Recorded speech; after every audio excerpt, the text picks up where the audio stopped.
Mari kita siapkan hati kita dalam nama Bapa dan Putra dan Roh Kudus. Amin. Bapa yang Maha Baik, terima kasih untuk kesempatan ini kami bisa berkumpul bersama untuk belajar bersama.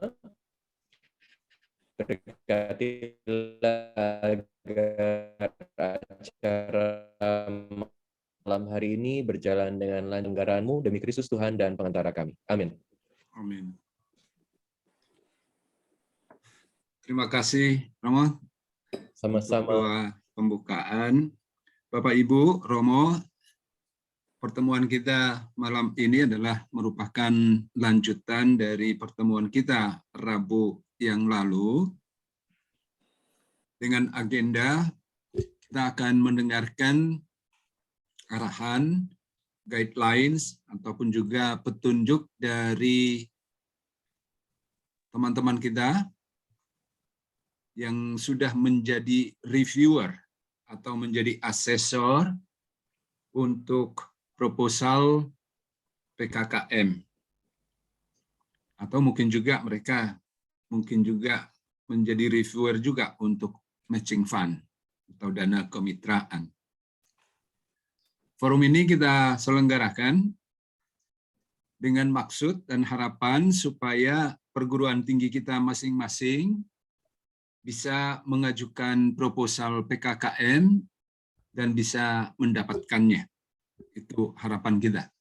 Semakin banyak anggota PT Aptik yang bisa terlibat, mengambil bagian dalam program yang tidak saja ditawarkan, tapi juga fasilitasi yang ditawarkan oleh pemerintah. Ini saya kira ini akan jadi credit point untuk kita, ya, baik sebagai asosiasi maupun juga secara individu perguruan tinggi kita.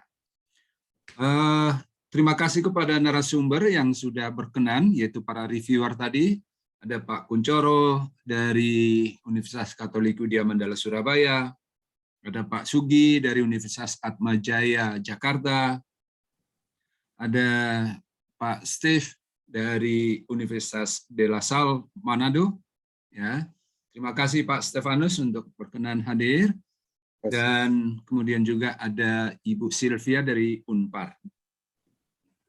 Seperti yang kita tahu, ada dua jenis, kalau boleh dikatakan ya, dua bentuk proposal PKKM ini, yaitu yang pertama itu untuk proposal PKKM Prodi, di mana sekali lagi perguruan tinggi yang masuk kategori Liga 2 bisa mengajukan 3 prodi untuk terlibat dalam PKKM ini.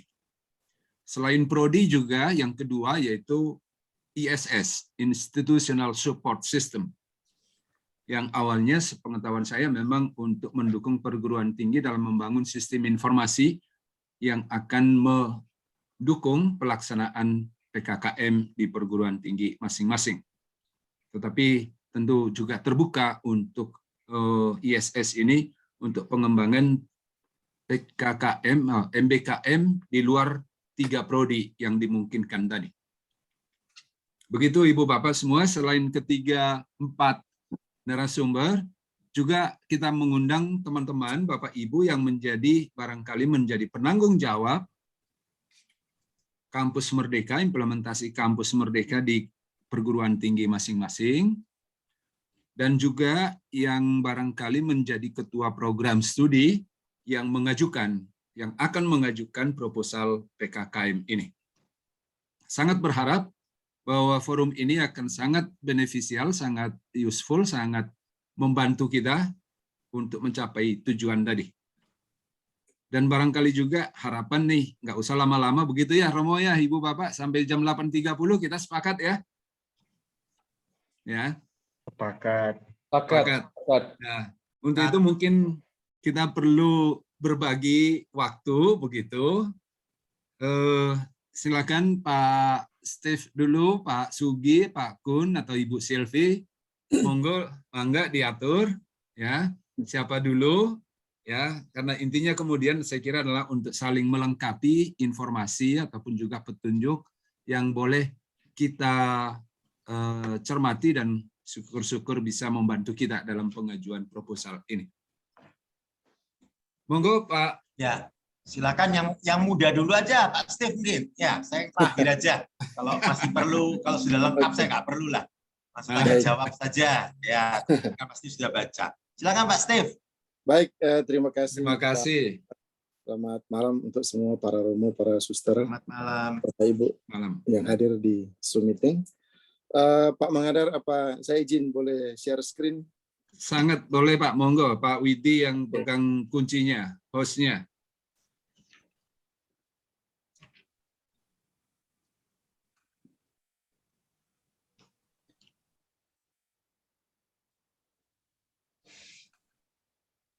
Boleh ya, udah diizinkan kan ya? Ada. Oke, sip. Oke, baik. Bisa kelihatan? Bisa Pak Steve. Terima kasih. Oke, baik. Terima kasih sekali lagi atas kesempatan. Jadi apa yang akan saya sampaikan di sini sebenarnya hanya sharing saja, ya. Jadi sharingnya akan saya sampaikan ini sebenarnya saya rangkum sedikit dari hasil diskusi asesor saat review proposal, hasil review asesor terhadap proposal Unica de La Salle, karena sebenarnya tahun lalu juga kita itu mengajukan, tetapi memang belum lolos, dan ada review dari asesor yang saya sudah rangkum juga akan saya sampaikan di sini. Kemudian hasil refleksi saya juga setelah mengakses Liga 2 dan Liga 3. Sebenarnya kalau kita berbicara mengenai proposal PKKM, meskipun sudah ada panduan, ya, tetapi masing-masing asesor sebenarnya masih punya persepsi yang berbeda-beda. Oleh karena itu, kadang-kadang masih ada perbedaan pendapat di antara asesor tentang kelayakan dari proposal yang diajukan. Jadi hal ini sebenarnya menunjukkan bahwa meskipun sudah ada panduan, kadang-kadang expert judgment dari masing-masing dosen itu masih sangat berpengaruh terhadap diterimanya suatu proposal atau tidak. Oleh karena itu, apa yang akan saya sharingkan di sini mungkin beberapa hal yang terkait dengan apa yang menjadi pembicaraan antara asesor, bagaimana kita mengakses proposal yang kami periksa. Jadi saya tidak akan masuk ke pedoman terlalu jauh, karena menurut saya pikir Bapak Ibu yang hadir di sini semuanya sudah membaca pedoman yang diberikan, panduannya. Jadi saya sharing saja yang ada kaitannya dengan asesmen, tapi mungkin poin-poin penting yang perlu diperhatikan ketika kita mengajukan proposal untuk PKKM ini. Jadi sekilas saya tunjukkan di sini bahwa untuk proposal PKKM memang itu secara umum itu ada 3 penilaian besar, ya.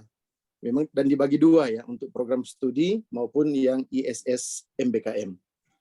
Kalau program studi kita tahu bahwa 50% penilaiannya itu diambil dari kesesuaian dan kelayakan program serta keterlibatan mitra untuk mencapai 8 IKU. 20% itu diferensiasi misi, orientasi masa depan, dan transformasi pendidikan tinggi.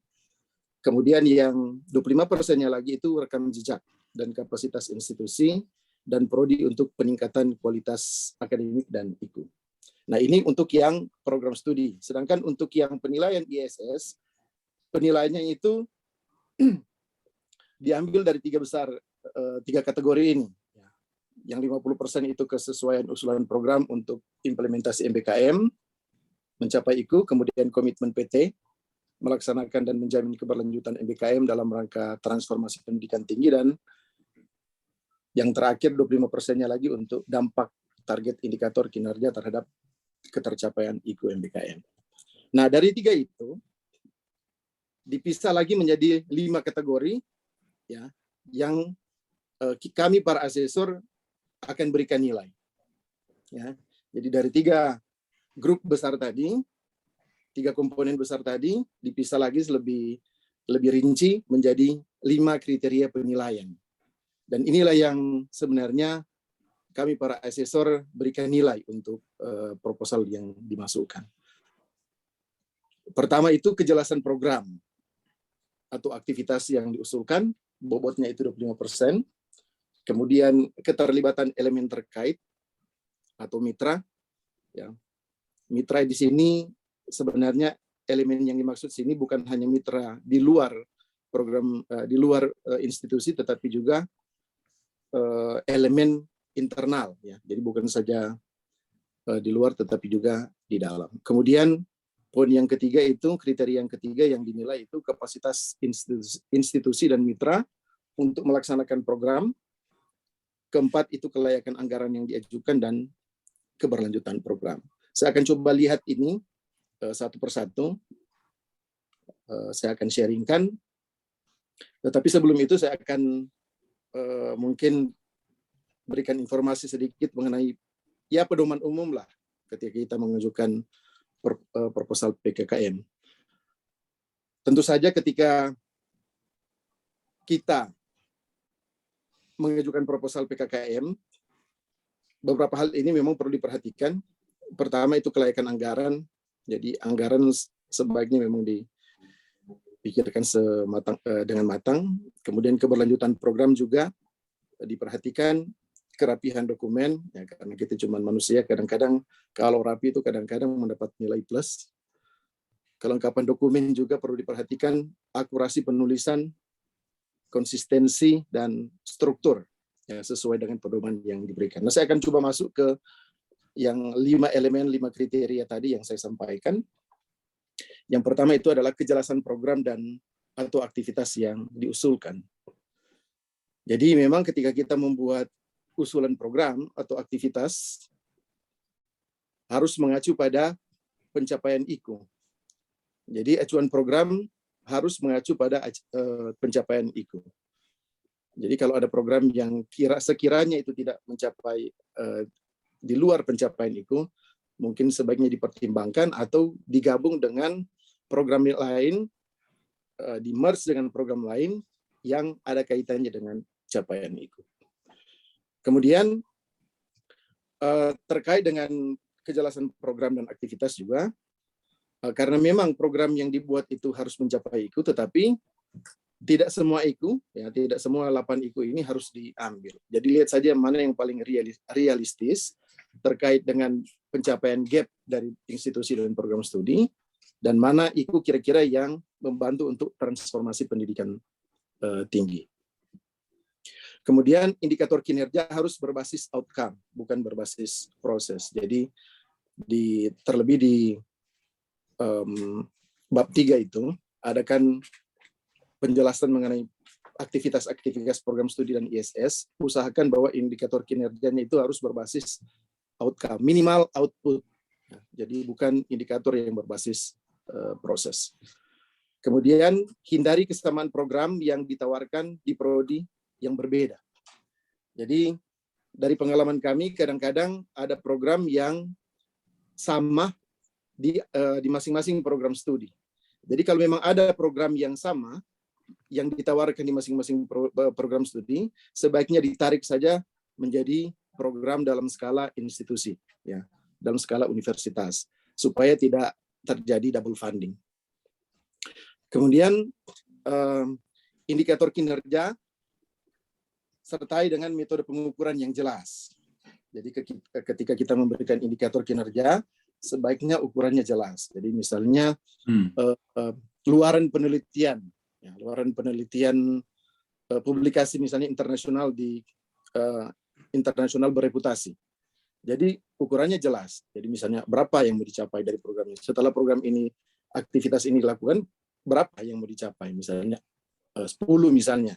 10 artikel yang dipublikasi di jurnal internasional bereputasi dan lain. Jadi indikatornya itu, ukurannya itu memang harus jelas.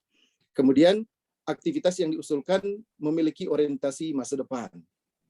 Jadi usahakan ketika mengusulkan program atau aktivitas ada orientasi ke masa depan. Jadi meskipun program PKKM ini sudah selesai, dipastikan bahwa aktivitas ini atau hasil outcome dari aktivitas ini masih bisa dirasakan di masa depan. Jadi ada orientasi ke masa depan. Ini mungkin beberapa poin yang ingin saya sampaikan berkaitan dengan kejelasan program dan aktivitas. Nah, yang kedua, keterlibatan elemen, ya, internal maupun eksternal. Jadi keterlibatan mitra sebaiknya dikaitkan dengan keberlanjutan program.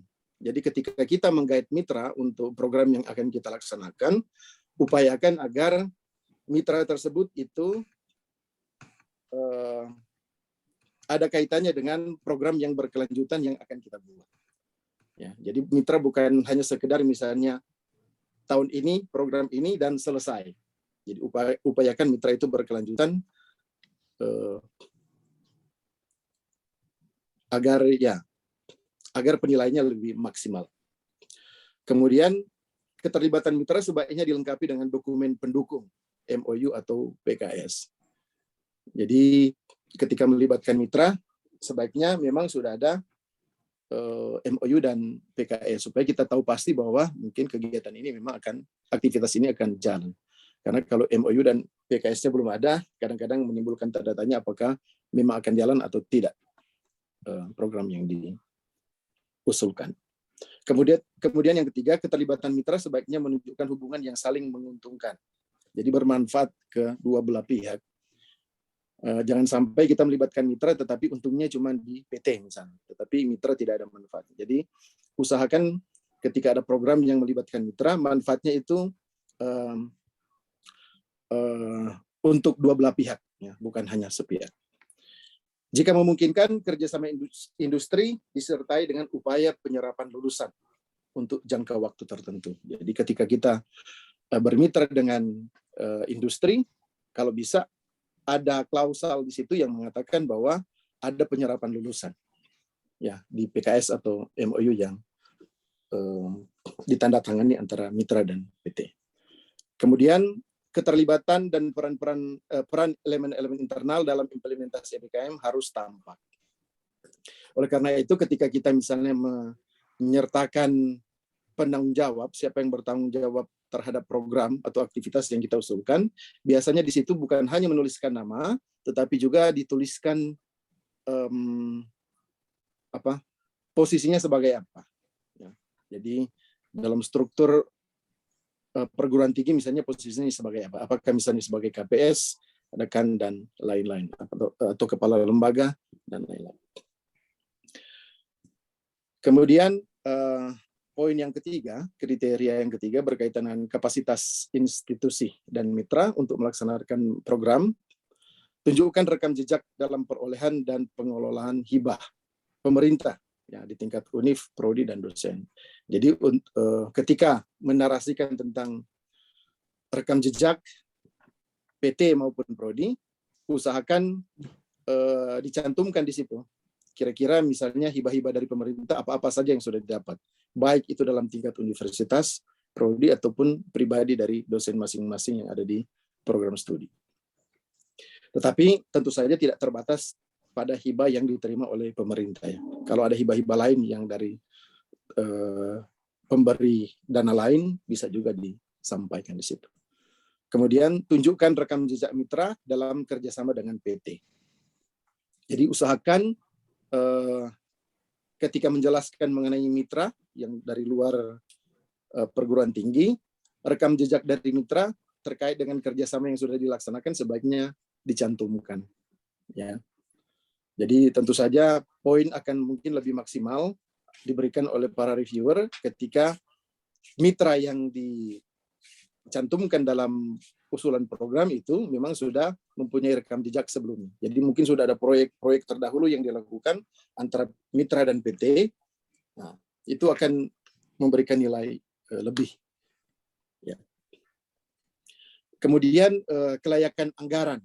Ya, kelayakan anggaran tentu saja mengacu kepada SBU, ya. Kemudian hindari potensi double funding terkait dengan anggaran.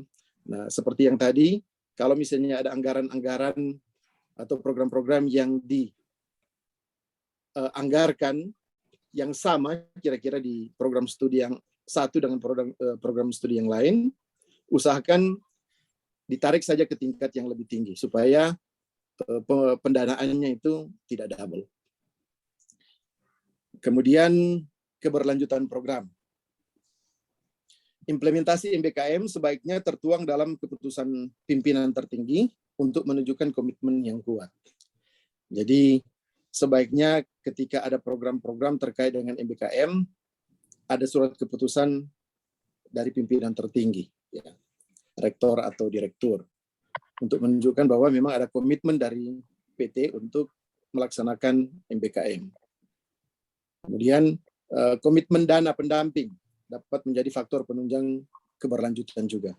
Jadi kalau kita menyertakan dana pendamping, memang untuk semua liga itu ada dana pendamping. Ya, untuk Liga 3 itu 5% minimal, Liga 2 itu 7,5%, dan Liga 1 10% kalau tidak salah. Nah, itu harus dicermati bahwa memang mencapai minimal persentase tersebut. Jangan sampai kurang dari persentase yang diminta, ya, untuk masing-masing liga. Monitoring dan evaluasi untuk keberlanjutan. Jadi bisa juga disampaikan terkait dengan monitoring dan evaluasi ketika kita menarasikan keberlanjutan program dalam proposal. Jadi kalau bisa disebutkan juga mengenai monitoring dan evaluasi supaya menunjukkan bahwa memang program yang diusulkan ini akan dimonitor dan dievaluasi agar berkelanjutan. Dan tentu saja program-program yang diusulkan sebaiknya itu juga tercermin dalam kurikulum. Jadi usahakan misalnya program-program yang kita usulkan itu memang ada kaitannya dengan kurikulum. Jangan sampai misalnya kita membuat program tetapi sebenarnya tidak masuk dalam kurikulum, sehingga program kelihatannya tidak akan begitu memberikan dampak kepada mahasiswa maupun dosen. Jadi mungkin ini beberapa hal yang bisa saya sampaikan. Nanti kalau berkaitan dengan hal-hal teknis di panduan, mungkin nanti ditanya jawab saja sebentar. Tapi saya berikan saja sharing sedikit mengenai kira-kira hal-hal apa secara umum yang perlu diperhatikan sebelum kita membuat proposal secara teknis, secara lebih mendalam, yang tentu saja kita ikut melalui panduan yang sudah diberikan. Saya pikir begitu saja dulu dari saya, dan nanti kita akan diskusikan lebih lanjut setelah mungkin semua pemateri, atau terserah Pak Mengadar bagaimana mengaturnya. Ya. Oke. Demikian dari saya, terima kasih. Terima kasih banyak Pak Stefanus. Mungkin saya bisa lanjut saja minta kesediaan para reviewer sebelum nanti teman-teman yang akan mengajukan pertanyaan ataupun juga terkait dengan proposal masing-masing. Barangkali ada yang mau melengkapi. Saya belum melihat Pak Sugi dari Atmajaya Jakarta. Adakah? Yang belum bergabung. Belum ya? Ya, Bu Silvi itu ada. Ya, Silvia? Bu Silvi? Kalau bisa, kalau ada yang mau di-share. Waduh, saya dulu nih Pak. Silakan Bu Silvi. Ya, boleh Pak sedikit mungkin menambahkan Bapak Ibu Romo, Suster, mohon izin. Saya boleh share screen juga kali ya. Apakah sudah terlihat? Ya, ya. Sebentar, harus digedein. Ya, baik Romo, Suster, Bapak Ibu sekalian, tadi kalau Pak Stefanus sudah memulai, ternyata pendekatan kita sama ya Pak. Saya juga tidak berniat untuk menjelaskan lagi aturan-aturannya karena sudah ada sosialisasi sebelumnya. Jadi Romo, Suster, Bapak Ibu sekalian, mohon izin saya sharing dari sudut pandang sebagai reviewer dan hasil ngobrol-ngobrol dengan teman-teman reviewer selama proses mereview. Jadi apa yang waktu itu kita lihat, apa yang kita perhatikan, dan ini yang saya coba share hari ini.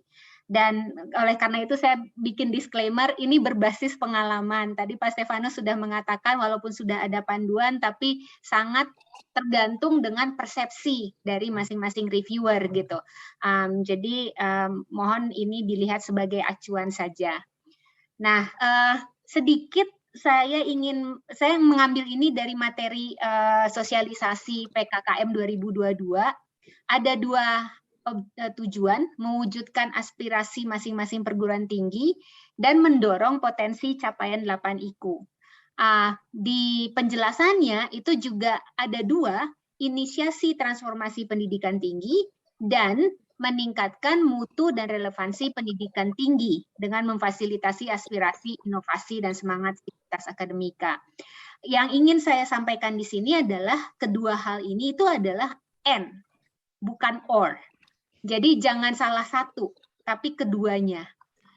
Salah satu catatan yang waktu itu kami lihat di salah satu perguruan tinggi itu adalah karena selalu ditanamkan bahwa IQ terus, jadi ya sudah tujuannya, programnya semua dirancang berdasarkan IQ. Sementara arah dari perguruan tingginya itu jadi tidak jelas gitu.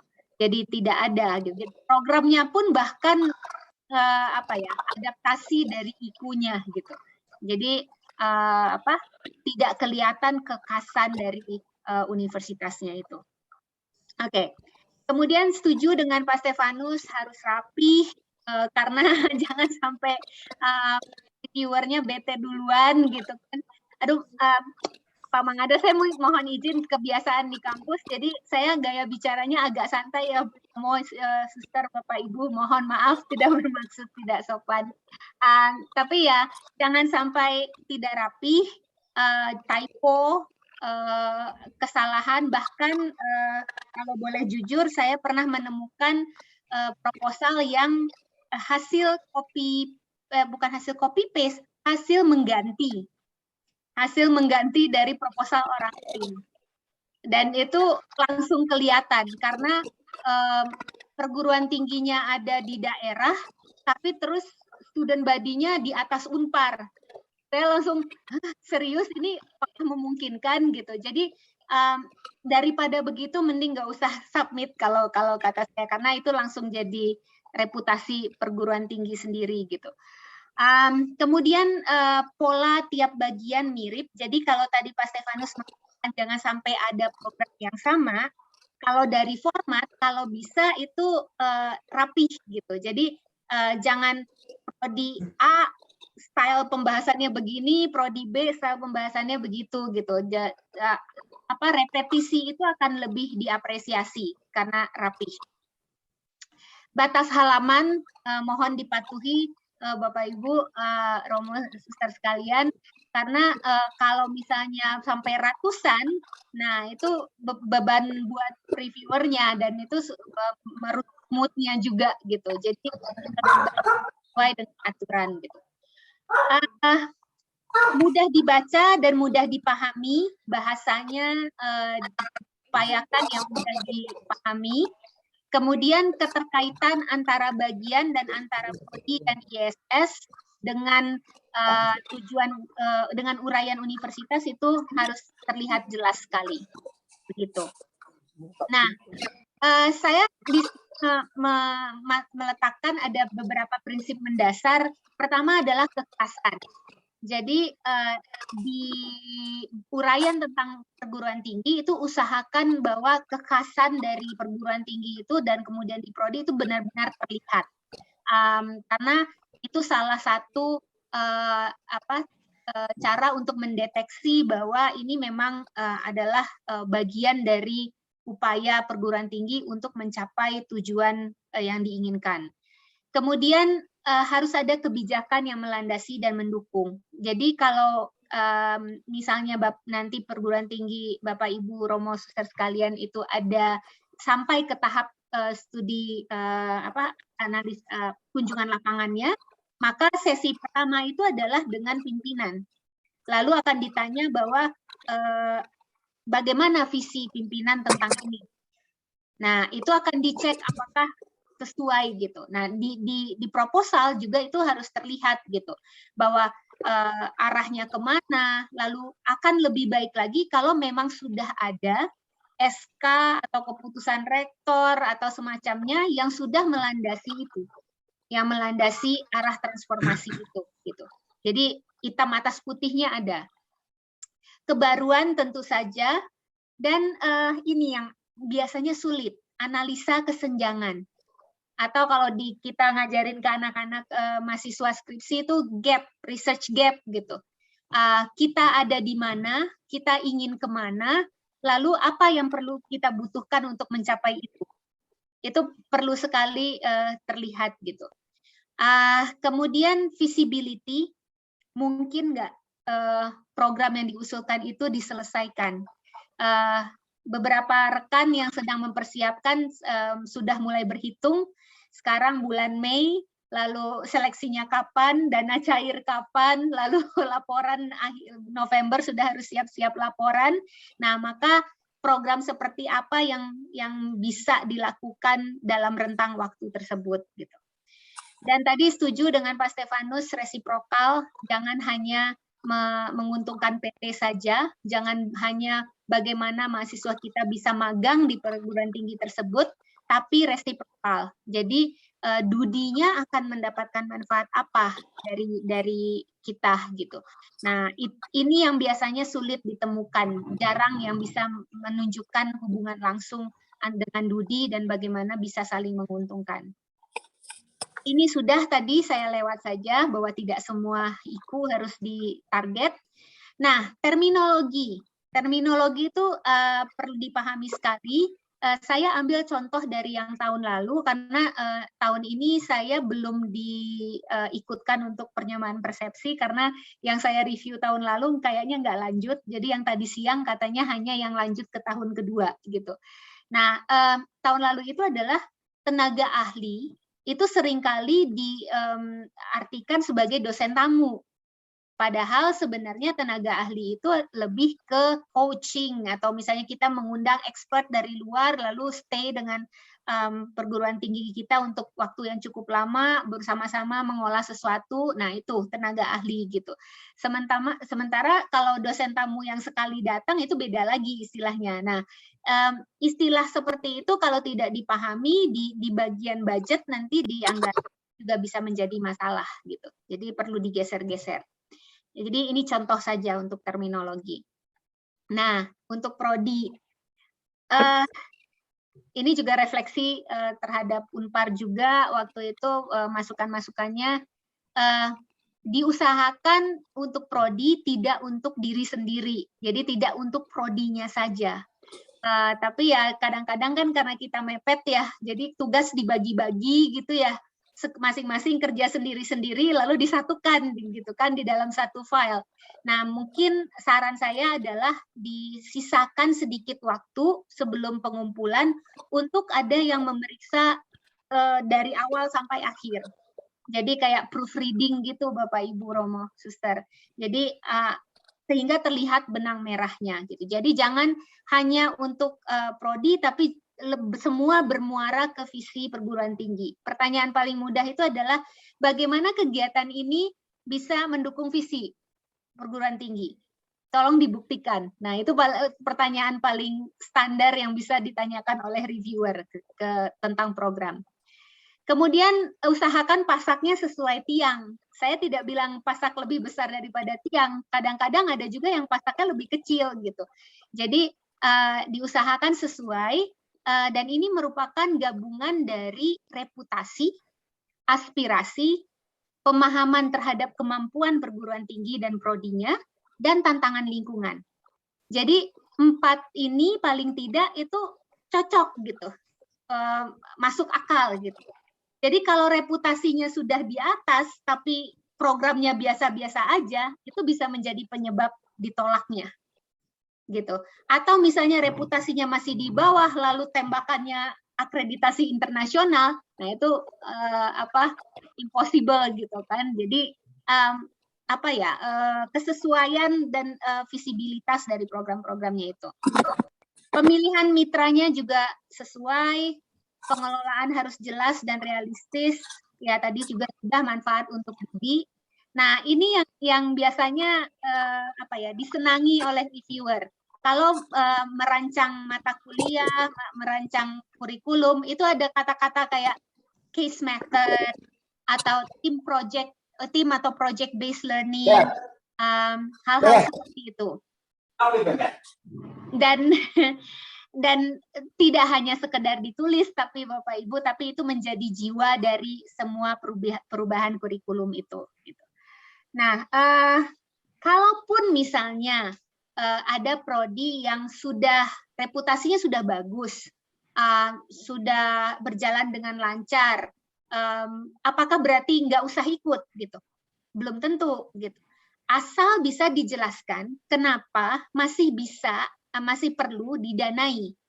Jadi walaupun reputasinya sudah baik, walaupun mahasiswanya sudah aktif ikut MBKM misalnya, tapi masih ada nih yang kami ingin lakukan gitu. Nah, itu jadi titik berangkatnya mungkin tidak dari 20%, tapi dari 70% menjadi 90% misalnya. Itu juga dimungkinkan gitu. Jadi tidak harus mereka yang sangat-sangat butuh banget gitu, tapi bisa juga dari yang sudah baik menjadi lebih baik gitu. ISS, nah saya sih menyarankan usahakan untuk diajukan Bapak Ibu Romo Suster, karena seringkali kami menemukan, waduh ini programnya sebenarnya program ISS seperti kata Pak Stefanus tadi, tapi ditaruhnya di prodi. Jadi bisa dimanfaatkan semua, tapi diusulkannya melalui prodi gitu. Jadi usahakan ajukan ISS, karena memang ISS itu kan tujuannya adalah untuk meningkatkan tata kelola gitu. Jadi diharapkan ada, dan guideline-nya adalah seperti tadi, bahwa kalau itu mencakup semua, tarik ke universitas. Jadi jangan ditetapkan di prodi gitu. Nah ini liga itu menjadi dasar kepatutan program yang diusulkan. Jadi kalau perguruan tinggi Bapak Ibu berada di Liga 3 misalnya, pahami apa yang ditargetkan dari liga tersebut. Jangan merancang program yang tembakannya jauh gitu. Paling gampang contohnya adalah akreditasi internasional. Misalnya ada yang akreditasinya aja masih C atau B, tapi terus targetnya adalah akreditasi internasional, langkahnya masih panjang gitu. Jadi sesuaikan programnya dengan liga di mana Bapak Ibu perguruan tinggi Bapak Ibu Romo dan Suster berada. Kemudian indikator kinerja. Jelas indikator kinerja yang ada tabel-tabel itu ya, yang ada persentase, ada angka-angka gitu kan. Nah, itu jelaskan bagaimana keterkaitannya dengan IQ, tapi yang juga penting adalah ada peningkatan capaian untuk tiap tahunnya. Kalau nggak salah itu Pak Stefanus 3 tahun ya, peningkatan capaian itu ya, yang di tabel-tabel itu. Dan itu saya pernah menemukan, jadi setiap tahun itu sama persentasenya, nggak berubah-berubah gitu. Padahal yang diharapkan itu adalah misalnya tahun pertama itu let's say 60%, tahun keduanya sekian persen, 80% misalnya, tahun ketiganya 90%. Dan mungkin juga bisa saja misalnya dari tahun pertama ke tahun kedua peningkatannya cukup signifikan, 20%. Tapi dari tahun kedua ke tahun ketiga itu slowing down gitu, misalnya cuma naik 10%. Itu akan menjadi tidak apa-apa karena ketika misalnya dijelaskan bahwa pada saat sudah 80% maka itu akan slowing down gitu. Jadi peningkatannya nggak akan sesignifikan yang sebelumnya gitu. Jadi pemikiran-pemikiran di balik itu juga penting sebenarnya. Nah, anggaran ya patuhi pagu SBU tadi karena masih ada yang mencoba gitu, atau atau dibulat-bulatin aja angkanya gitu. Beli laptop berapa? Ya sekitar 30 juta lah gitu kan. Nah, taruh aja 30 juta di situ. Nah, itu langsung terlihat. Saya terus terang saya dari ilmu sosial jadi nggak terlalu suka hitung-hitungan. Tapi kalau di grup reviewer tuh ada tuh yang ngebahas rumusnya gitu Bapak Ibu reviewernya gitu. Nggak tahu Pak Kuncoro apa termasuk yang sampai ngitung pakai rumus. Kalau saya mengaku dosa Pak, enggak gitu. Jadi ada yang sampai ngitung rumusnya gitu, sehingga ketika mengusulkan dananya mereka akan bilang bahwa ini hanya pantas segini gitu. Jadi bahkan ada proposal yang bagus itu adalah sampai spek-speknya laptop itu udah jelas gitu. Itu lebih baik lagi. Pahami komponen biaya itu apa saja. Ya jangan dikira-kira sedetail mungkin. Nah, yang penting juga adalah keterkaitan antara barang dan kegiatan, serta tujuan dan IKU. Jadi misalnya ketika kegiatannya misalnya mau mengirimkan mahasiswa untuk beraktivitas di luar kampus, diusulkan oleh satu prodi. Tapi kemudian karena sarprasnya 50%, ya udah kita beli laptop 20 biji gitu misalnya. Terus nanti pertanyaannya adalah laptopnya mau diapain? Apakah mau dikasih satu-satu mahasiswanya suruh bawa gitu kan ya? Mungkin saya pernah ke perguruan tinggi yang bilang, oh dari kami memang dari dulu itu setiap mahasiswa itu dapat iPad katanya satu-satu. Oh oke gitu kan ya.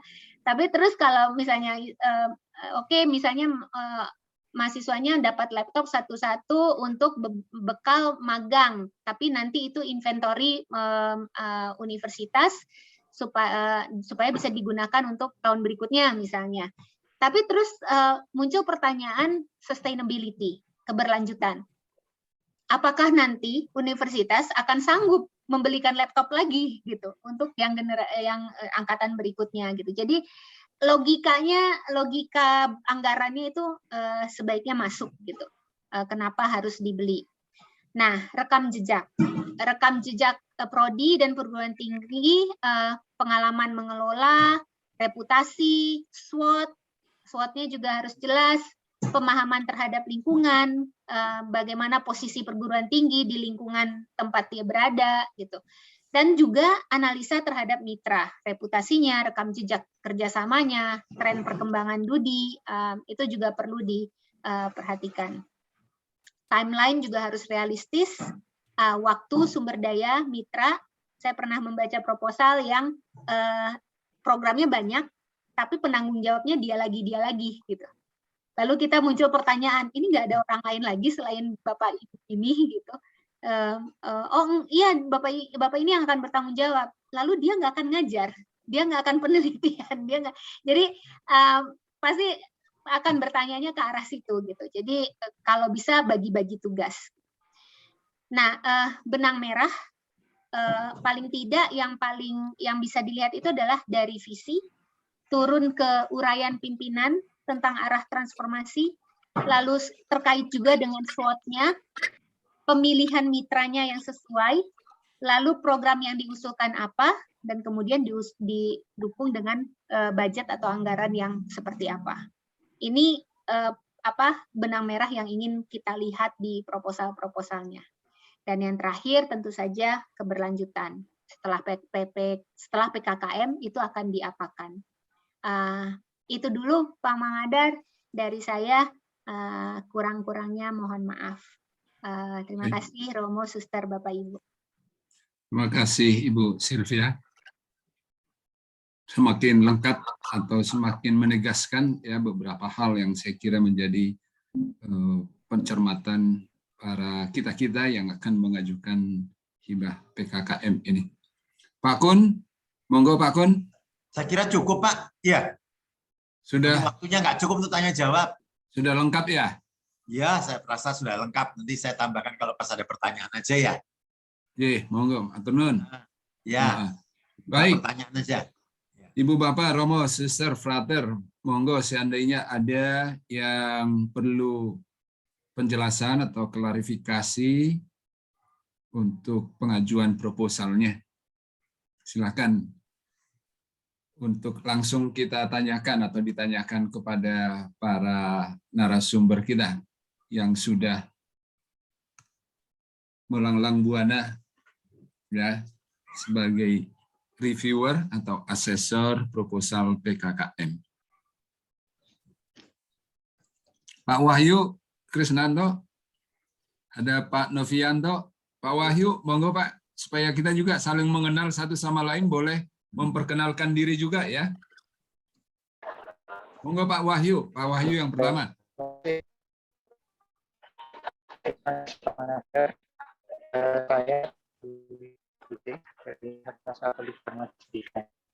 Suaranya agak tidak jelas, apakah hanya di saya? Iya, nggak jelas, tampaknya sinyal. Ya, kurang jelas. Sudah off cam? Halo. Sebentar. Kurang jelas kan? Bisa lebih dekat Pak Wahyu, monggo. Begini sudah terdengar? Sudah lebih jelas Pak. Sudah, baik. Baik, terima kasih. Mohon maaf sebelumnya, saya tadi agak terlambat untuk masuk, bergabung, join. Ada 2 pertanyaan yang ingin saya tanyakan. Seperti kita ketahui, ada 3 liga di dalam hibah PKKM ini. Liga 1 terkait dengan transformasi ke internasional, Liga 2 dan Liga 3. Nah, kami rencananya dari UKTC ini masuk pada Liga 3.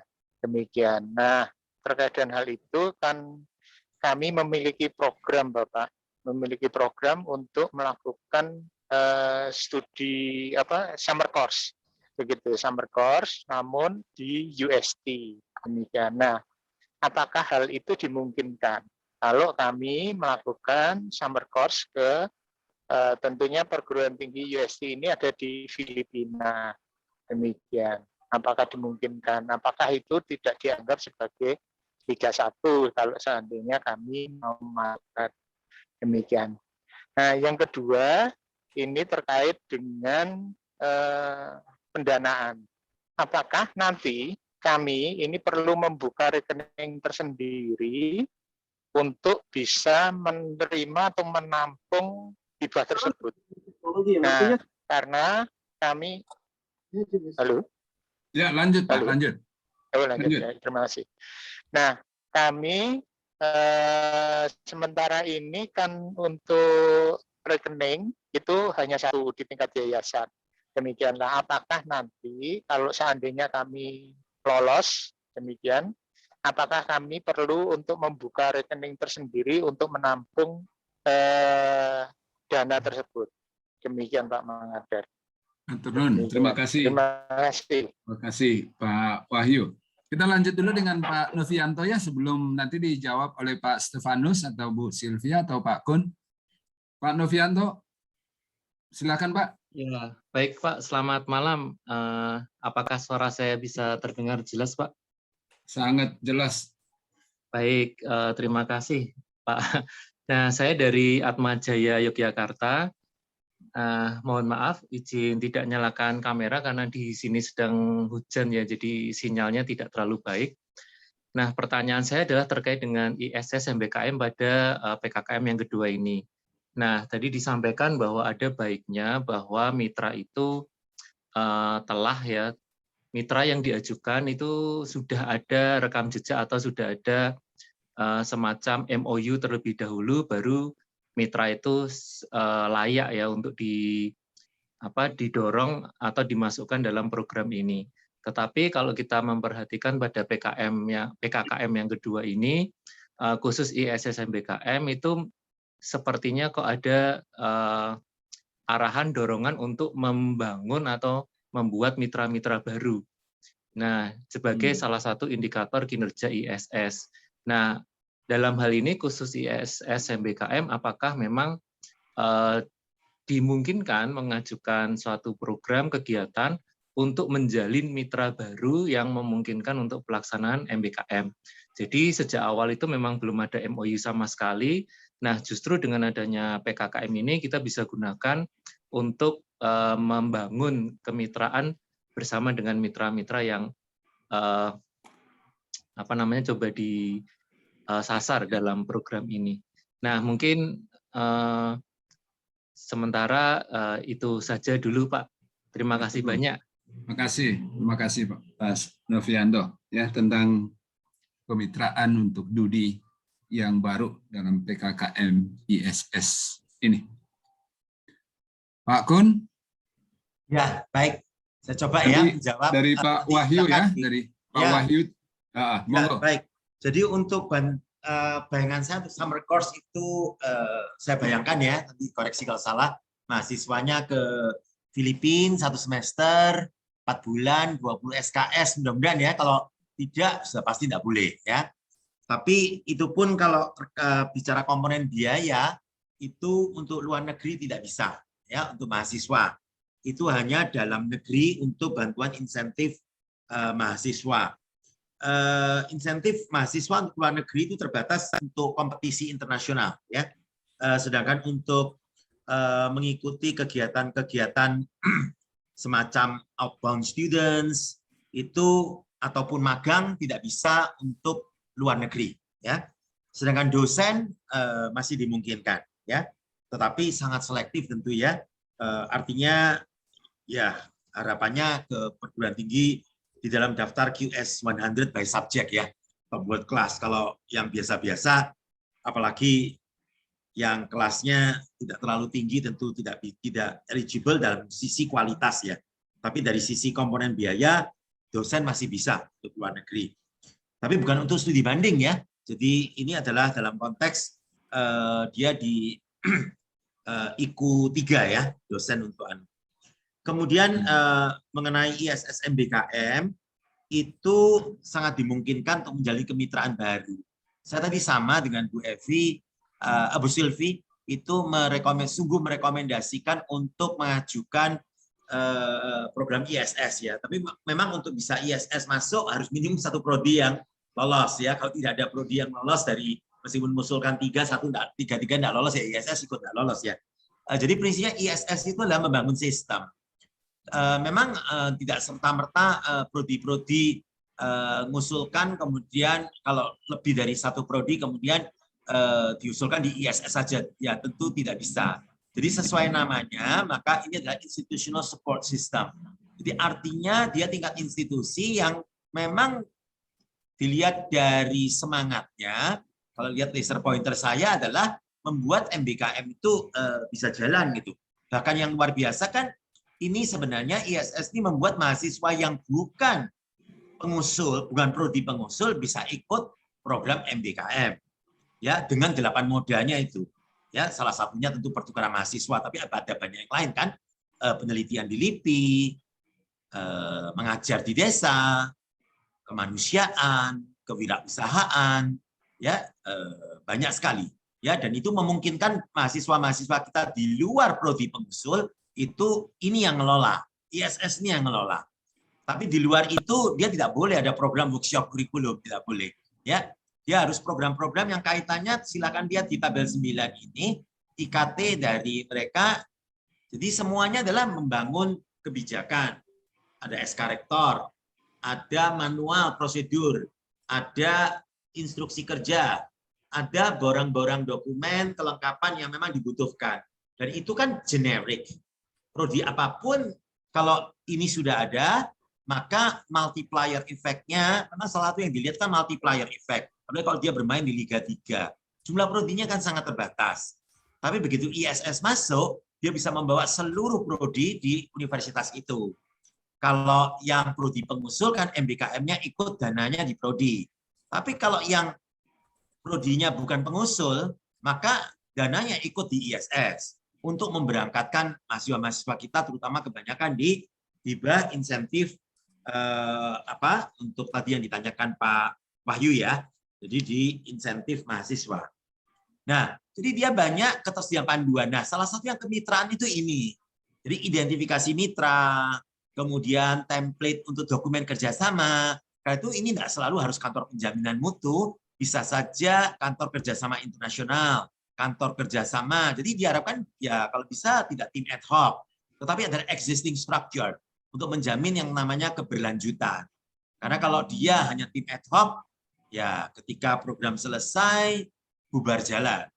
Ya, itu mengapa harapannya kan borang-borang, sistem manuskrip, dan pada akhirnya kan diharapkan seperti tadi Pak Mangadar bilang, ya mengembangkan sistem informasi yang dananya 35% secara total. Alat teknik teknologi informasi komunikasi instrumennya sendiri 20%, pengembangan sistem aplikasinya 15%. Jadi total 35%. Nah itu supaya 35%-nya besar, ya komponen di luar mengembangkan SIS4 harus besar, karena itu 65%-nya. Nah kalau 65% kecilnya kan 35%-nya ikut kecil. Ya. Nah karena itulah kini mengandalkan mahasiswa-mahasiswa yang di luar yang prodinya bukan prodi dari pengusul, ya bukan prodi dari pengusul, ya itu yang bisa diusulkan lewat ISS. Nah sehingga angkanya juga bisa jadi lebih besar. Nah ini yang membuat ya ini tadi mitra kerjasama tadi ya bisa mulai dari membangun kemitraan, pasti eligible itu Pak untuk bisa diusulkan di sini, karena kalau kemitraan itu diusulkan di prodi pasti dicoret karena dia tidak ingin SOP menjalin kemitraan antar prodi dengan prodi lain, bahkan satu fakultas yang sama saja berbeda, apalagi antar fakultas. Kemudian karena itu seperti ini semua harus ditarik di universitas, ya. Jadi pertanyaan Anda tepat sekali. Nah inilah yang komponen biayanya 35% maksimum, ya. Nah supaya 35% angka nominalnya besar, dia harus bisa buat kegiatan yang indikator kinerja tambahannya 1-6 besar dan banyak. Banyak itu korelasinya mestinya besar anggarannya, ya. Nah itu kira-kira komentar saya. Dan silakan Bu Silvi dan Pak Steve. Atau tadi Pak Kuncoro soal rekening. Oke, ya. Untuk rekening sejauh saya pengetahuan harus Himbara ya. Jadi bank pemerintah dan harus atas nama perguruan tinggi. Bahkan ya, rasanya bukan yayasan, bahkan tidak boleh. Ya, jadi perguruan tinggi. Nah, kalau kita sudah pernah berkali-kali menang hibah, dia akan minta nomor rekening yang sudah tercatat di Dikti. Jadi pernah menang apapun hibah Dikti, pakai nomor rekening yang sama. Karena mereka tidak ingin punya grantis itu untuk urusan dengan Dikti punya nomor rekening lebih dari satu. Jadi kalau pernah ada satu nomor rekening atas nama universitas yang sudah dipakai, entah itu hibah penelitian, atau itu hibah apapun ya, maka pakai yang itu saja. Gitu Pak Mangadar. Semoga terjawab semua. Terima kasih. Mudah-mudahan Pak Wahyu sudah jelas, Pak Novianto juga. Ya, monggo yang lain barangkali masih ada yang mau bertanya untuk mendapatkan kejelasan. Bisa langsung, bisa juga raise hand, bisa juga lewat kolom chat atau tidak ada question and answer di sini ya. Atau mungkin juga yang lain bisa menambah teman-teman yang pengalaman ya, bisa juga. Pak Jarod mungkin mau nambah sesuatu Pak Jarod, monggo Pak. Enggak ya Pak, cuman sharing aja. Sebenarnya ini kan hibah ini kan semacam booster ya Pak. Jadi kalau kami di Atmajaya itu, kami sudah punya kegiatan sesuai dengan roadmap, sesuai dengan anggaran universitas sudah punya. Maka kita pilih mana yang akan di booster dengan program ini. Lalu kita format seperti yang diminta oleh pedoman itu. Nah, yang namanya dana dari institusi, ya kita ambilkan dari anggaran tahunan yang memang masuk dalam tahun anggaran ini gitu. Jadi sebenarnya kita mencari kegiatan yang sudah ada saja, lalu di booster gitu saja, nggak usah cari yang baru atau bagaimana. Tapi kami memang garis besarnya begitu Pak. Jadi tidak membuat kegiatan yang baru, tapi yang sudah ada kita coba format ke dalam proposal itu. Ada yang namanya baseline, ada yang namanya target. Nah kalau targetnya dengan anggaran biasa itu hanya 10, karena ada booster ya kita naikkan jadi 50 misalnya. Sebenarnya kan kita hanya gitu aja. Tapi ini yang kami pikirkan di Atmajaya Pak. Matur nuwun Pak. Artinya memang ini sudah ada di perguruan tinggi masing-masing, katakanlah semangat transformasi seperti tadi dicanangkan gitu ya. Dapat ATM baru ini Pak. Nah, jadi PKKM ini sekali lagi sebagai booster, sebagai akselerator, atau sebagai stimulan atau apalah untuk bisa mempercepat atau memperdalam. Tahun berikutnya kan belum tentu ada, toh Pak. Belum tentu ada. Lalu saya melihat juga ada kecenderungan kita itu di ISS-nya dikembangkan karena kementerian akan melepas itu ke universitas. Ya, jadi kalau kita lihat trennya begitu. Kalau dia mengelola sekarang semuanya, wah anggarannya berapa Pak? Maka perguruan tinggi diberi slot khusus untuk ISS MBKM supaya apa? Berdaya gitu ya. Nah, kedepannya ISS MBKM ini kan berperan seperti kementerian. Dia harusnya diberi dana dari yayasan untuk insentif mahasiswa dan seterusnya. Kalau kami membayangkannya begitu. Makasih Pak Jarod. Ini sudah seperti pesan Mas Nadiem atau Pak Nizam gitu kan, atau supaya perguruan tinggi kita siap-siap gitu kan. Artinya juga memang menjadi program internal semua PT untuk melakukan transformasi itu, yang tidak saja dilengkapi dengan dokumen kebijakan, tapi juga tadi program kerja dan juga anggaran kan gitu ya, untuk menjamin keberlangsungannya atau keberlanjutannya kemudian. Monggo Bapak Ibu, Romo, Suster, ya. Kalau nampaknya sudah cukup jelas. Mas Edar mau tanya lagi Pak. Monggo Mas. Oh iya, terkait dengan apa yang dijelaskan Pak Kuncoro tadi, itu ISS kan dapat sistem sebesar kurang lebih 15% tambah 20% ya.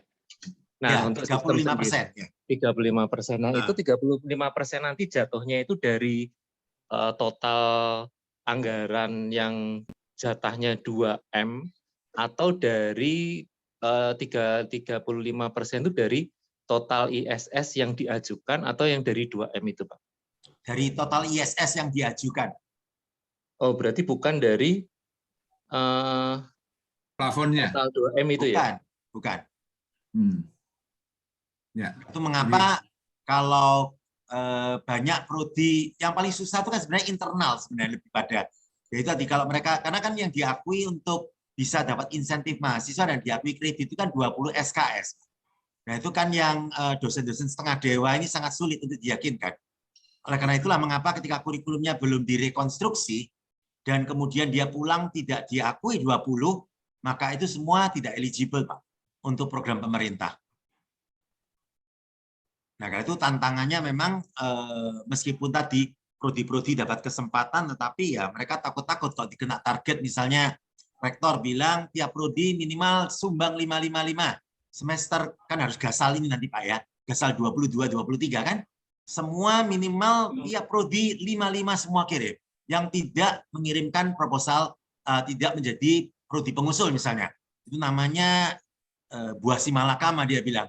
Ikut prodi tidak siap, diminta jatah untuk mahasiswa MBKM, entah pilih 1 dari 8 moda, juga sukar. Wah, ini repot.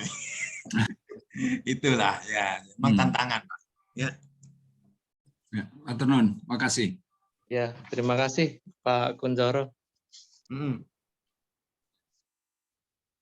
Mari, masih adakah yang ingin mendapatkan kejelasan? Ya, Pak Stef masih menunggu kita. Ya, di Pak, tanya Pak Jarod. Ya, tadi yang dijelaskan tentang kriteria penilaian itu untuk proposal yang akan atau yang sudah ya? Kelihatannya berdasarkan pengalaman tadi ya Bu Silvi ya, berarti yang kemarin. Tapi saya melihat secara substansi memang bisa digunakan untuk proposal yang ke depan. Cuman ada banyak perubahan kan itu di proposal atau aturan yang baru dalam buku pedoman. Itu evaluasi kelayakan Pak. Jadi kalau sudah lolos administrasi, kan yang untuk tahun 2022 sebagai pengusul baru ya Pak, itu panduan untuk evaluasi kelayakannya belum keluar Pak. Karena ini kan posisinya masih evaluasi substansi. Karena itu mengapa Bapak mungkin melihatnya berbeda ya dengan yang tahun lalu. Karena yang ditampilkan oleh Bu Silvi itu adalah evaluasi kelayakan Pak. Mereka yang sudah lolos substansi. Itu. Jadi karena itu cara mengukurnya beda. Nah, apakah nanti evaluasi kelayakan juga menggunakan 5 kriteria sesuai sama Bu Silvi untuk proposal baru ya Pak ya? Tahun anggaran 2022 ya walau alam Pak, kita semua belum tahu. Ya, tapi bagus kok, artinya saya melihat paling nggak 95% masuk lah kira-kira. Ya. Keyakinan gitu. Sebenarnya ya. Jadi sebenarnya apapun kriterianya kan sebenarnya substansinya untuk penilaian kan kurang lebih sama Pak ya. Tinggal dia clusteringnya mengumpulkan dan kemudian persentase bobot setiap kriteria. Itu sebenarnya. Tapi sebenarnya prinsipnya kurang lebih sama. Ya. Terima kasih Pak Stefanus. Iya. Baik, terima kasih. Terima kasih Pak Stefanus sudah sharing kepada Ibu Bapak di grup chat ya untuk file presentasi Pak Stefanus tadi. Barangkali Pak Stefanus juga masih mau menambah terhadap beberapa pertanyaan atau barangkali juga yang terlewat yang boleh kita sama-sama perlu tahu. Pak Stef. Baik, terima kasih. Mungkin saya komentari yang tadi dari Pak Novianto ya, yang terkait dengan MOU. Mitra, memang kalau IKU 6 itu memang kaitannya dengan mitra. Jadi kalau misalnya program atau aktivitas itu yang diusulkan itu memang untuk pencapaian IKU 6, saya pikir meskipun belum ada MOU atau PKS itu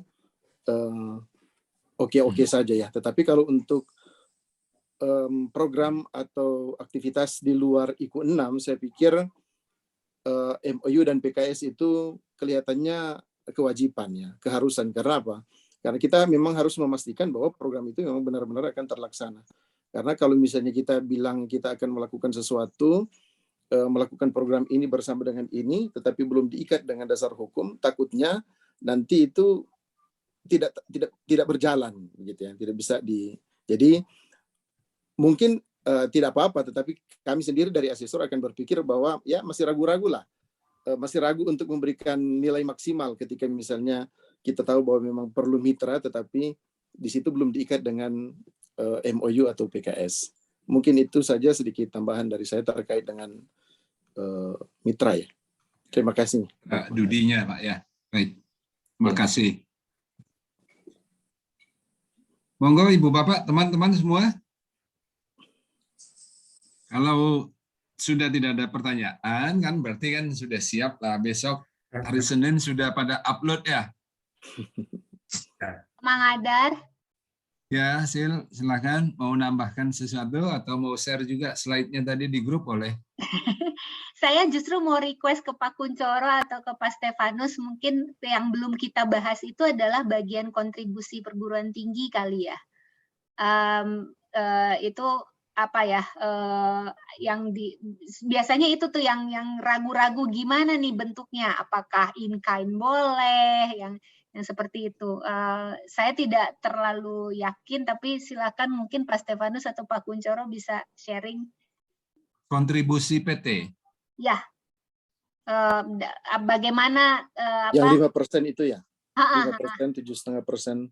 Ya, nah itu biasanya yang dilihat tuh kontribusi seperti apa gitu, karena itu juga kan menjadi bahan pertimbangan.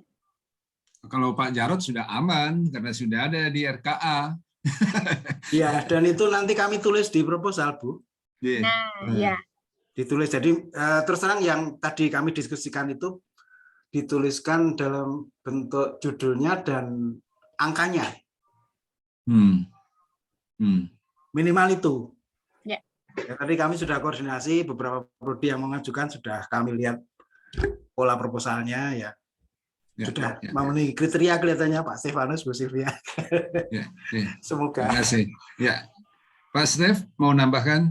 Saya pikir untuk yang kontribusi dari PT itu biasanya dalam bentuk in-kind sih. Justru saya pengalaman saya tahun 2021 tidak ada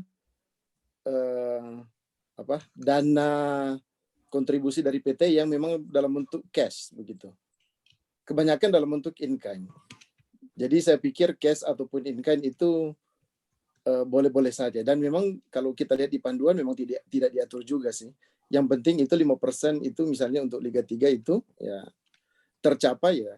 Dan kalau saya di Delasal, saya menyarankan kepada teman-teman saya ketika misalnya membuat aktivitas atau program, saya sarankan ke mereka untuk setiap program itu langsung dianggarkan saja atau dicantumkan anggaran dari PT atau mitra sebesar 5% supaya kita tidak sibuk untuk menghitung lagi di akhir. Jadi ketika misalnya bikin program, langsung ambil 5% itu kontribusi dari perguruan tinggi supaya tidak sibuk lagi untuk menghitung secara keseluruhan. Ya. Mungkin itu dari saya. Kalau besarannya tadi Pak, yang itu minimum ya? Minimum. Semakin Pak. besar semakin baik. Ya, semakin besar. Artinya boleh di atas plafon boleh. minimumnya? Boleh. Boleh. Sangat dianjurkan malah supaya melihat bahwa memang PT juga serius ya melakukan program tersebut, tidak hanya bersandar dari biaya dari pemerintah. Gitu. Ya. Ada pernyataan dari yayasan juga, toh, Pak? Iya, ada. Ya, ada pernyataannya. Lalu di dalam RAB itu atau rencana anggaran kita eksplisitkan sesuai kebutuhan masing-masing. Lalu keseluruhannya dihitung masuk ke angka itu apa enggak? Gitu. Ya. Boleh. Jadi ya saya tambahkan ya. Jadi untuk memang dana pendamping itu ada muncul di halaman 12 proposal. Nanti silakan Romo, Suster, Ibu Bapak bisa baca. Jadi dia adalah untuk mendanai dua komponen ini, Bapak. Jadi dia ini ya. Nah, yang pertama adalah yang kalau kita tadi kan kalau dilihat di IKT-nya ISS yang tadi saya tampilkan pada tabel, itu yang bantuan insentif mahasiswa yang saya katakan dalam negeri itu ya, harus dalam negeri, itu yang pakai biaya mandiri, ya. Tetapi komponen ini bisa didanai pula dari dana PKKM, ya. Dan yang dana PKKM, jadi kalau dari ISS itu bisa ambil dana mandiri, artinya ini dihitung sebagai di dalam 5% atau 7,5% atau 10% begitu untuk Liga 1, Liga 3, 2, 1 atau minta PKKM. Ya. Nah, kemudian kalau yang kedua, kalau ini pasti mutlak ya. Mutlak yaitu operasional pengelolaan. Jadi manajemen program. Jadi HR, honorarium untuk pelaksana ya. Pelaksana itu pasti tidak eligible untuk dari dana PKKM. Ketua, sekretaris, ya itu semua operasional pengelolaan. Ya itu. Tetapi kalau kita monitoring evaluasi untuk program-programnya prodi pengusul, bisa masuk dana PKKM ini. Jadi lebih pada untuk tim manajemen pelaksana. Ya tim manajemen pelaksana itu diharapkan ada itu dana pendampingnya. Gitu. Ini sedikit kalau kami bantuan insentif yang membiayai mandiri, ini biasanya kami dengan memberi potongan uang kuliah. Nah, bentuknya kelihatan in-kind sih, cuma ya yang pemasukan ke yayasan yang seharusnya ada pembayaran jadi tidak ada pembayaran atau dikurangi begitu ya. Yaitu yang bahasanya. Tapi kita hitung jadi disetarakan rupiah. Gitu. Oke. Ya, bantu. Baik, makasih. Pak Mas, monggo. Di Atmajaya ada yang ngurusi itu namanya tim MBKM. Saya dengan Pak Novi tadi itu. Oke. Kebetulan koordinatornya saya, lalu Pak Novi ini wakilnya. Kami baru bentuk tim. Jadi tim ad hoc ini masih tim ad hoc. Kemarin sudah berhasil dan ini memang ada rahasianya ya. Saya seperti Bu Silvi, saya nggak suka angka gitu. Tapi saya dari arsitektur, saya planning. Jadi kami melakukan saya bergerak di pemikiran planningnya, memplan kegiatan. Pak Novi ini akuntan dia, jadi dia lebih jeli masalah angka. Nah, kalau saya menyerah saya. Jadi kami dengan cara seperti itu relatif lebih lancar gitu ya.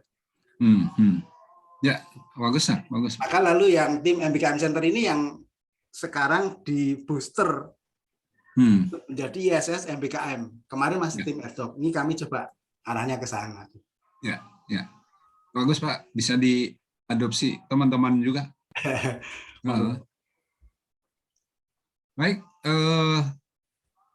jika tidak ada, ini juga sebenarnya kami di sekarang juga kami punya Pak di Unpar itu jadi project manager namanya, ataupun juga jadi pengendali timeline kegiatan, ya program, sampai dengan keuangannya di luar kantor MBKM tadi, di luar sekretariat MBKM. Ya, ya.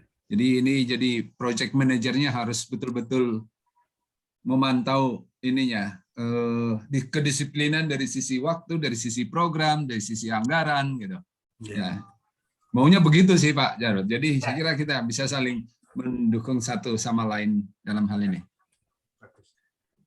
Ibu Bapak nampaknya sudah sangat udah pergi untuk fotokopi begitu.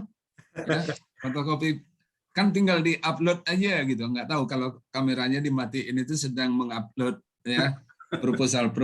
Mudah-mudahan ya Pak Stef ya, Romo Adri. Amin. Sip. Amin Pak, amin. Baik, kalau sudah ya saya kira kita tidak sungkan-sungkan untuk mengakhiri ya. Ya. Tentu dengan ungkapan terima kasih yang sebesar-besarnya ya pada Pak Stefanus ya, pada Pak Kuncoro, Ya. Ibu Sylvia ya, dan juga kepada tim di Sekretariat Aptik ini Pak Sekjen, Pak Kasdin, dan Eksekutif Director Pak Widi ya, dan teman-teman semua ya, terima kasih banyak sudah berkenan berbagi, Pak Jarod, Pak Novianto, Pak Wahyu ya. Tapi masih ada 2 menit lagi di saya, kalau sudah tidak ada kelihatannya siap ya. Bu Yulia udah siap kan ya, udah lanjut ya, siap. Tinggal kita mohonkan berkat saja kalau begitu. Kembali dari Romo Adrian. Romo, mohon berkenan memberkati segala rencana baik kita ini. Ya, baik Pak Mangandar. Terima kasih semua untuk sharingnya. Mari kita tutup dengan doa. Dalam nama Bapa dan Putra dan Roh Kudus. Amin. Bapa yang Maha Baik, terima kasih untuk berkat-Mu buat kami semua. Terima kasih malam hari ini kami bisa belajar banyak. Semoga berbagai hal yang sudah kami dengarkan bisa kami jalankan dengan baik. Semuanya ini kami panjatkan melalui Kristus Tuhan dan pengantara kami. Semoga Allah yang Maha Baik memberkati Anda sekalian dalam nama Bapa dan Putra dan Roh Kudus. Amin. Amin. Terima kasih semua. Makasih. Terima kasih. Terima kasih Pak Mangandar. Terima kasih. Terima kasih Pak Kasdin. Terima kasih para reviewer. Sehat-sehat Selamat semua. malam. Makasih. Terima kasih. Terima kasih. Lanjut proposalnya, segera susun, segera upload. Rapat tim kerja Pak Jarod. Ya. Pak Stefanus, terima kasih banyak. Ya, Terima Pak kasih. Kun, Ya, makasih ya Pak Mangandar.